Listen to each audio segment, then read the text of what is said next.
ಪಡ್ಡೆ ಹುಡುಗರಿಗೆ ನಶೆ ಏರಿಸೋ ನೆಶಾ ತುಮಕೂರಿನ ಕ್ಯಾತಸಂದ್ರದ ನಿವಾಸಿ. ಹಣವಂತರಿಗೆ ಹನಿ ಟ್ರ್ಯಾಪ್ ಮೂಲಕ ಗಾಳ ಹಾಕಿ ದುಡ್ಡು ಪೀಕುತ್ತಿದ್ದ ಐನಾತಿ.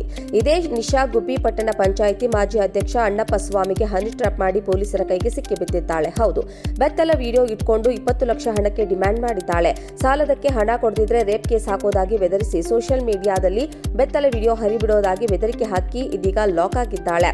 ಫೇಸ್ಬುಕ್ ಮೂಲಕ ಅಣ್ಣಪ್ಪ ಸ್ವಾಮಿಗೆ ಫ್ರೆಂಡ್ ರಿಕ್ವೆಸ್ಟ್ ಕಳುಹಿಸಿ ಪರಿಚಯವಾಗಿದ್ದ ನಿಶಾ ಪ್ರತಿದಿನ ಗುಡ್ ಮಾರ್ನಿಂಗ್ ಗುಡ್ ನೈಟ್ ಎಂದು ಮೆಸೇಜ್ ಕಳಿಸಿ ಕೊನೆಗೆ ಲಾಡ್ಜ್ಗೆ ಕರೆತಂದು ಚಕ್ಕಂದವಾಡಿದ್ದಾಳೆ. ಬಳಿಕ ಆ ವಿಡಿಯೋ ಇಟ್ಕೊಂಡು ಆಟ ಆಡಲು ಹೋಗಿ ಜೈಲು ಸೇರಿದ್ದಾಳೆ. ಗುಬ್ಬಿ ಪಟ್ಟಣ ಪಂಚಾಯಿತಿ ಮಾಜಿ ಅಧ್ಯಕ್ಷ ಅಣ್ಣಪ್ಪ ಕೂಡ ಒಳ್ಳೆ ಹುಡುಗಿ ಬಲೆಗೆ ಬಿದ್ದಿದ್ದಾಳೆ ಎಂದು ಜೊಲ್ಲು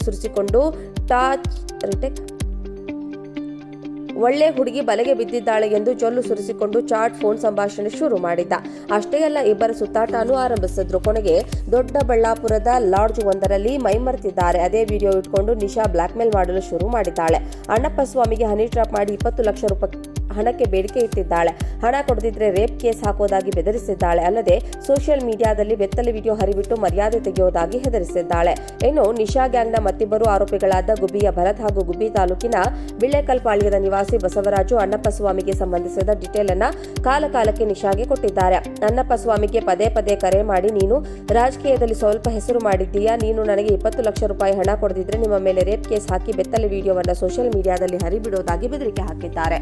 ಇತ್ತ ಇಂಗು ತಿಂದ ಮಂಗನಂತಾಗಿರುವ ಅಣ್ಣಪ್ಪ ಗುಬ್ಬಿ ಪೊಲೀಸ್ ಠಾಣೆಗೆ ದೂರು ನೀಡಿದ್ದಾರೆ. ಸದ್ಯ ಪ್ರಕರಣ ಸಂಬಂಧ ಹನಿ ಟ್ರ್ಯಾಪ್ ಮಾಡಿದ್ದ ತುಮಕೂರಿನ ಕ್ಯಾತಸಂದ್ರ ಮೂಲದ ನಿಶಾಳನ್ನ ಪೊಲೀಸರು ಬಂಧಿಸಿದ್ದಾರೆ. ಜೊತೆಗೆ ಇದರಲ್ಲಿ ಭಾಗಿಯಾಗಿದ್ದ ಗುಬ್ಬಿ ಮೂಲದ ಬಸವರಾಜು ಹಾಗೂ ಭರತ್ಗಾಗಿ ಪೊಲೀಸರಿಂದ ಶೋಧ ಕಾರ್ಯ ಮುಂದುವರೆದಿದೆ.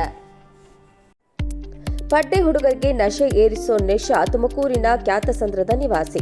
ಹಣವಂತರಿಗೆ ಹನಿ ಟ್ರ್ಯಾಪ್ ಮೂಲಕ ಗಾಳ ಹಾಕಿ ದುಡ್ಡು ಪೀಕುತ್ತಿದ್ದ ಐನಾತಿ. ಇದೇ ನಿಶಾ ಗುಬ್ಬಿ ಪಟ್ಟಣ ಪಂಚಾಯಿತಿ ಮಾಜಿ ಅಧ್ಯಕ್ಷ ಅಣ್ಣಪ್ಪ ಸ್ವಾಮಿಗೆ ಹನಿ ಟ್ರ್ಯಾಪ್ ಮಾಡಿ ಪೊಲೀಸರ ಕೈಗೆ ಸಿಕ್ಕಿಬಿದ್ದಿದ್ದಾಳೆ. ಹೌದು, ಬೆತ್ತಲ ವಿಡಿಯೋ ಇಟ್ಕೊಂಡು 20 ಲಕ್ಷ ಹಣಕ್ಕೆ ಡಿಮ್ಯಾಂಡ್ ಮಾಡಿದ್ದಾಳೆ. ಸಾಲದಕ್ಕೆ ಹಣ ಕೊಡದಿದ್ರೆ ರೇಪ್ ಕೇಸ್ ಹಾಕೋದಾಗಿ ಬೆದರಿಸಿ ಸೋಷಿಯಲ್ ಮೀಡಿಯಾದಲ್ಲಿ ಬೆತ್ತಲ ವಿಡಿಯೋ ಹರಿಬಿಡೋದಾಗಿ ಬೆದರಿಕೆ ಹಾಕಿ ಇದೀಗ ಲಾಕ್ ಆಗಿದ್ದಾಳೆ.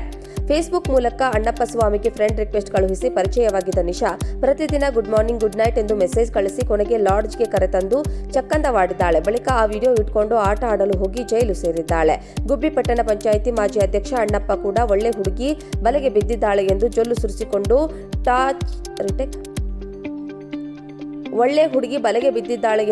ಸುರಿಸಿಕೊಂಡು ಚಾಟ್ ಫೋನ್ ಸಂಭಾಷಣೆ ಶುರು ಮಾಡಿದ್ದ. ಅಷ್ಟೇ ಅಲ್ಲ, ಇಬ್ಬರ ಸುತ್ತಾಟನೂ ಆರಂಭಿಸಿದ್ರು. ಕೊನೆಗೆ ದೊಡ್ಡಬಳ್ಳಾಪುರದ ಲಾಡ್ಜ್ ಒಂದರಲ್ಲಿ ಮೈಮರೆತಿದ್ದಾರೆ. ಅದೇ ವಿಡಿಯೋ ಇಟ್ಕೊಂಡು ನಿಶಾ ಬ್ಲಾಕ್ ಮೇಲ್ ಮಾಡಲು ಶುರು ಮಾಡಿದ್ದಾಳೆ. ಅಣ್ಣಪ್ಪ ಸ್ವಾಮಿಗೆ ಹನಿ ಟ್ರ್ಯಾಪ್ ಮಾಡಿ 20 ಲಕ್ಷ ರೂಪಾಯಿ ಹಣಕ್ಕೆ ಬೇಡಿಕೆ ಇಟ್ಟಿದ್ದಾಳೆ. ಹಣ ಕೊಡದಿದ್ರೆ ರೇಪ್ ಕೇಸ್ ಹಾಕೋದಾಗಿ ಬೆದರಿಸಿದ್ದಾಳೆ. ಅಲ್ಲದೆ ಸೋಷಿಯಲ್ ಮೀಡಿಯಾದಲ್ಲಿ ಬೆತ್ತಲೆ ವಿಡಿಯೋ ಹರಿಬಿಟ್ಟು ಮರ್ಯಾದೆ ತೆಗೆಯುವುದಾಗಿ ಹೆದರಿಸಿದ್ದಾಳೆ. ಇನ್ನು ನಿಶಾ ಗ್ಯಾಂಗ್ನ ಮತ್ತಿಬ್ಬರು ಆರೋಪಿಗಳಾದ ಗುಬ್ಬಿಯ ಭರತ್ ಹಾಗೂ ಗುಬ್ಬಿ ತಾಲೂಕಿನ ಬಿಳ್ಳೆಕಲ್ಪಾಳ್ಯದ ನಿವಾಸಿ ಬಸವರಾಜು ಅಣ್ಣಪ್ಪ ಸ್ವಾಮಿಗೆ ಸಂಬಂಧಿಸಿದ ಡೀಟೇಲ್ ಅನ್ನ ಕಾಲಕಾಲಕ್ಕೆ ನಿಶಾಗೆ ಕೊಟ್ಟಿದ್ದಾರೆ. ಅಣ್ಣಪ್ಪ ಸ್ವಾಮಿಗೆ ಪದೇ ಪದೇ ಕರೆ ಮಾಡಿ, ನೀನು ರಾಜಕೀಯದಲ್ಲಿ ಸ್ವಲ್ಪ ಹೆಸರು ಮಾಡಿದ್ದೀಯಾ, ನೀನು ನನಗೆ 20 ಲಕ್ಷ ರೂಪಾಯಿ ಹಣ ಕೊಡದಿದ್ರೆ ನಿಮ್ಮ ಮೇಲೆ ರೇಪ್ ಕೇಸ್ ಹಾಕಿ ಬೆತ್ತಲೆ ವಿಡಿಯೋವನ್ನ ಸೋಷಿಯಲ್ ಮೀಡಿಯಾದಲ್ಲಿ ಹರಿಬಿಡೋದಾಗಿ ಬೆದರಿಕೆ ಹಾಕಿದ್ದಾರೆ. ಇತ್ತ ಇಂಗು ತಿಂದ ಮಂಗನಂತಾಗಿರುವ ಅಣ್ಣಪ್ಪ ಗುಬ್ಬಿ ಪೊಲೀಸ್ ಠಾಣೆಗೆ ದೂರು ನೀಡಿದ್ದಾರೆ. ಸದ್ಯ ಪ್ರಕರಣ ಸಂಬಂಧ ಹನಿ ಟ್ರ್ಯಾಪ್ ಮಾಡಿದ್ದ ತುಮಕೂರಿನ ಕ್ಯಾತಸಂದ್ರ ಮೂಲದ ನಿಶಾಳನ್ನ ಪೊಲೀಸರು ಬಂಧಿಸಿದ್ದಾರೆ. ಜೊತೆಗೆ ಇದರಲ್ಲಿ ಭಾಗಿಯಾಗಿದ್ದ ಗುಬ್ಬಿ ಮೂಲದ ಬಸವರಾಜು ಹಾಗೂ ಭರತ್ಗಾಗಿ ಪೊಲೀಸರಿಂದ ಶೋಧ ಕಾರ್ಯ ಮುಂದುವರೆದಿದೆ.